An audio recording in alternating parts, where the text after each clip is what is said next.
Okay, manguha na po tag ato ang tambis kay ting bunga na sad. Sayang man kaayo magsigirag kahulog.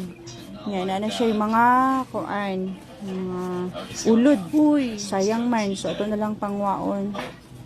Sa mahurot na lang siya kahulog, di kita makakaon. Tamis baya ni siya, oy, pero kung dapat anin niya.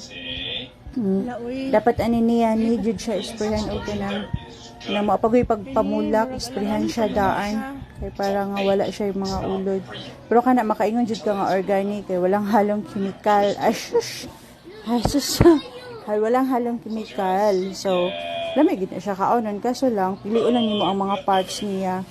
Tamis. Ako na siya gipamili kay na although na siya kanang pula na pero dili gid na siya ingon nga tamis. Need ani siya nga klase nga tamis.